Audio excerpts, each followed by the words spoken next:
And good afternoon, folks. Welcome back here, Charlie Bolak live at Swingaway Golf Club, Clubhouse Podcast 2.0 here. Talking a little bit about the swing away moment of the week. And it has to be we have a jack out on the virtual green. So there's 55 jack plates up under here. I'll see if I can figure out how to overlay some pictures because I did actually find the picture the other day. It was really incredible how they did it. But moral of the story is there's 55 jack plates up under there that allow us to change the slopes and the breaks on the greens.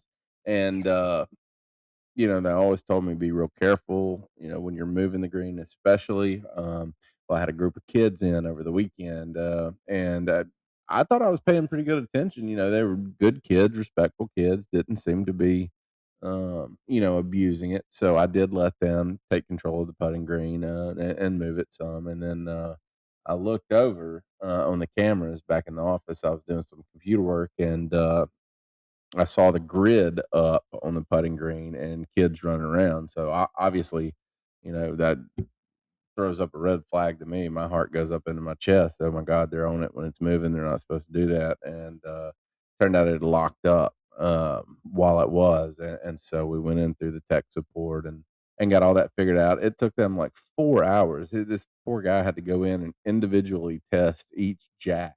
Uh, and I can't remember what number of it he said it was, but it was in the 50s, right? There's 55. So he had tested 51 before finding the 52nd was jammed up. And you know I'm pretty interested. We'll try to get some video of it when they do. They're going to send a guy from I guess their Carlsbad, California location, and to come in and fix or swap out the broken jack. So I'm wondering how they're going to get under there. I mean, there's just layers and layers and layers of oh, what all was it? I mean, Kevlar looking stuff. There's plexiglass. There's rubber. I mean, it had to have been 10 layers of different stuff in there. So more to come on how we're going to do that. But I mean, ultimately, the disposition is it was on the periphery. You can barely tell. We've disabled it. All other 54 jacks are working. You would never tell unless you were just standing on this one area at the very front of the green. So if any of the dads from Saturday night's groups are listening, it's nothing your kids did. I really don't think. I think it's just you know, uh, uh, a part that's at the very front that when people step on it, over time, that's just going to degrade. He said that this one and the two next to it are the number one failures on all of them. And they were really gracious about filing the warranty. So props to Full Swing. Thank you, especially to Steven, who is the service lead on the virtual greens. Great guy to work with. They're getting out quick and just been an overall positive experience. But that was our swing away moment of the week for sure. Shank of the week just happened. So if you notice, there was a little break in between the live when we turned the live off and now. So my workout every day is playing 18 holes on these simulators. And I can play it fast. I can play in about 45 to 48 minutes, depending on, how hard I'm pushing and how hard the course is, obviously how well I'm playing. But I was one under. I've never finished under par on one of these things, like without a handicap adjustment or something like that. But I've been getting real close here lately. And I was one under coming into 17, or 16, I think. I'm looking at it right now. Yeah. So one under going into 16, double bogeyed, just ultimately took my head out of the game, quit thinking about what I was doing. I think I was frustrated about a drive, but this is going to be something fun. We're going to try to catch on mic'd up golf if we can get some people in to participate with us. That'll be one of the things we talk about is when you make a big shot or a bad shot. How do you move past that, and then conversely, when you make a great shot, how do you calm yourself down? For the next round. I don't know if y'all are like me, kind of, heart gets going, you get breathing fast, feel that little pulse in your ears, on good shots and bad shots. And I guess that's maybe a passion for the game. Who knows? But man, I tell you what, I love it. And that is our shank of the week.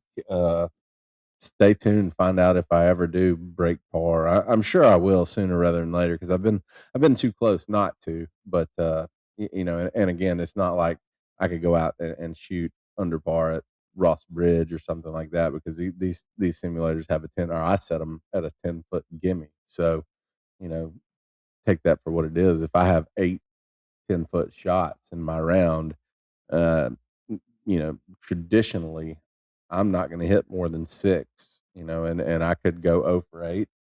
I would say my best day maybe would hit two of those. So, you know, that at least adds another 6 to 10 strokes to a round. So, I'm not coming out saying I'd go toe to toe with Tiger any day soon, but it is fun to kind of watch my game advance as I've been here at Swing Away and had the time to really devote to the workout and to the mental game as well. Let's see. Kid quote of the week. Man, I tell you, I there were so many. My son, middle son, Teddy, he's just over 4 and just really coming into his own, and you can see his imagination starting to come online and telling stories, and uh, he's big into the Blue Angels. I took him to a flight show last year, an air show at Maxwell Air Force Base down in Montgomery, and ever since then has been big into the Blue Angels. And but now he's created his own with his little group of friends. They have the Red Talon or Red Eagles or something like that. That I think it's the Red Eagles. We'll have to confirm with Anna, but they've created this whole flight demonstration team, and our goal for next Christmas, so he says, is to buy him a remote control plane until he's old enough to have one of the real ones. So, but yeah, I mean, he legit thinks that his little remote control plane is going to outfly the Blue Angels. He'd go toe to toe in a race for pink slips any day once he gets it. So that is our kid quote of the week, and hey, that's gonna wrap it for this little short. So what we're gonna do is just keep dropping these little clips here as I get in and I learn how to edit them. We're gonna put some polls in here. We're gonna make it fun and just throw some out in the comments. If you have an idea of a story, if you have some mom dad fails, your kid said something funny, let's put it in the comments. I'll talk about it on the next show. It can be a segment. So hey, I appreciate everybody sticking around for this one. And again, I'll put some of these together, and this will just be kind of a segue. It's not me saying goodbye forever, goodbye for the day. It's just me saying, okay, that's the end of the segment. Watch out for another one. Thanks a lot.